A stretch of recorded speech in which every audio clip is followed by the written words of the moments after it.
आज America Iran के ऊपर लगने वाले सारे प्रतिबंध दुनिया को बताएगा, लेकिन उससे पहले ही ईरान प्रतिबंध से बचने के लिए रास्ते ढूंढने में लग गया है। रिपोर्ट्स के मुताबिक ईरान अपने रीजनल एलाइज के साथ, मतलब जो रीजन में उसके साथी हैं, इनके साथ बिजनेस बढ़ाने की बातें कर रहा है। ये बात अमेरिका बहुत अच्छे से जानता है कि ईरान के रीजनल पार्टनर्स कौन कौन हैं। चाइना और रशिया। रिपोर्ट्स के मुताबिक दोस्तों बताया जा रहा है कि चाइना और रशिया ईरान के ऊपर लगने वाले अमेरिका के नए प्रतिबंधों को बिल्कुल भी नहीं मानेंगे। रिपोर्ट्स का यह भी कहना है कि प्रतिबंध जब ही काम कर सकते हैं जब अमेरिका के साथी देश ईरान के साथ हर तरीके का बिजनेस ताल्लुक तोड़ दें, ईरान के ऊपर लगे हुए अमेरिका के प्रतिबंधों को माने। लेकिन यहां पर चाइना और रशिया ने ऐसा करने से साफ साफ मना कर दिया है। वैसे तो चाइना और रशिया अमेरिका का कोई एलाइज, कोई साथी तो है नहीं, लेकिन ईरान के साथ इनकी काफी अच्छी बनती है। सीधी बात दोस्तों ये है कि अगर चाइना और रशिया ईरान से तेल और ट्रेड अपना करता रहा तो अमेरिका के द्वारा प्रतिबंध लगाने का कोई फायदा ही नहीं है। चाइना ईरान का 80% तेल खरीदता है, मतलब जितना कुल तेल ईरान जमीन के अंदर से निकालता है उसका 80% चाइना ही खरीदता है। ईरान सस्ता तेल चाइना को देता है और चाइना पैसे दिए बिना ईरान में इंफ्रास्ट्रक्चर बनाता है। दोनों देशों की ओर से ये ट्रेड काफी बड़े पैमाने पर किया जाता है। वहीं दूसरी तरफ दोस्तों रशिया भी ईरान के साथ अपना ट्रेड खत्म नहीं कर सकता। ईरान और रशिया के बीच लगातार हथियारों की ट्रेड होती रहती है। कभी रशिया ईरान को मिसाइल बनाने में मदद करता है, मिसाइल के कंपोनेंट्स वगैरह ईरान को देता है। वहीं दूसरी तरफ ईरान भी अपने शहीद ड्रोन रशिया को सप्लाई करता रहता है। ऐसे में दोस्तों रिपोर्ट्स के मुताबिक चाइना और रशिया कभी भी ईरान के साथ अपना ट्रेड, अपने बिजनेस खत्म नहीं कर सकते। इन सभी को एक दूसरे की बहुत ज्यादा जरूरत पड़ती है।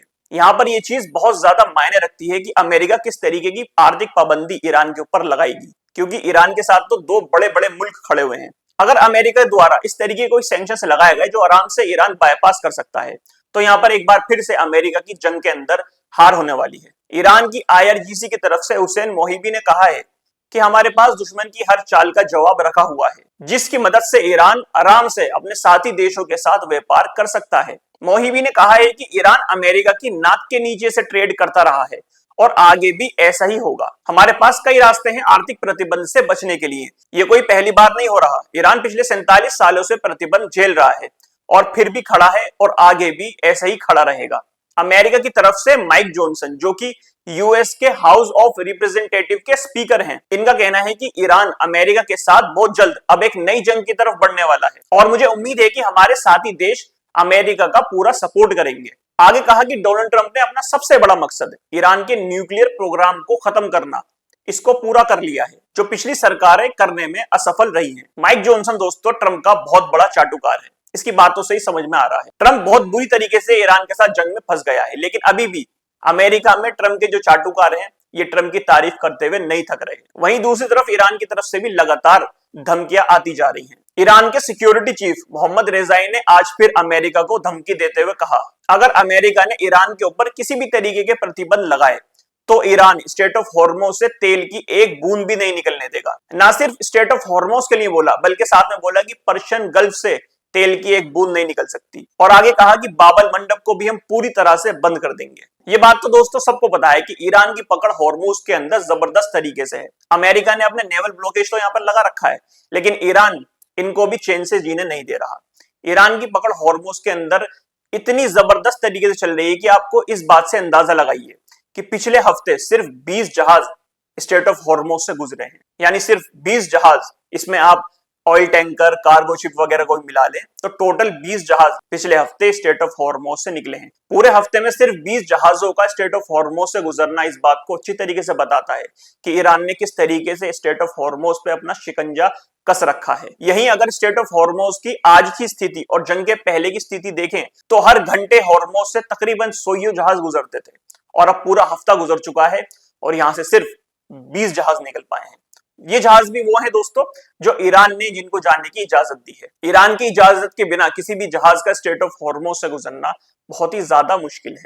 ईरान को लेकर यूके के अंदर भी तहलका मचा हुआ है। यूके ने ईरान के ऊपर इल्जाम लगाते हुए कहा है कि ईरान के एक हैकर ग्रुप ने यूके के एक पावर प्लांट के ऊपर साइबर अटैक करा। साइबर अटैक करने के बाद ईरानी हैकर ग्रुप ने 4 दिनों के लिए इस पावर प्लांट को बंद कर दिया। पावर प्लांट से जहां पे बिजली जाती थी वो 4 दिन तक पूरी तरह से बंद रहे। ब्रिटेन की सरकार का कहना है कि जिस पावर प्लांट को टारगेट किया गया है ये एक छोटा पावर प्लांट है जो कि ब्रिटेन के मेन पावर प्लांट से अलग है। यानी ब्रिटेन का मेन पावर प्लांट जो कि बड़े बड़े शहरों को बिजली देता है, ये इससे सुरक्षित रहा है। लेकिन साइबर अटैक के बाद यूके के अंदर टेंशन तो बहुत ज्यादा बढ़ गई है।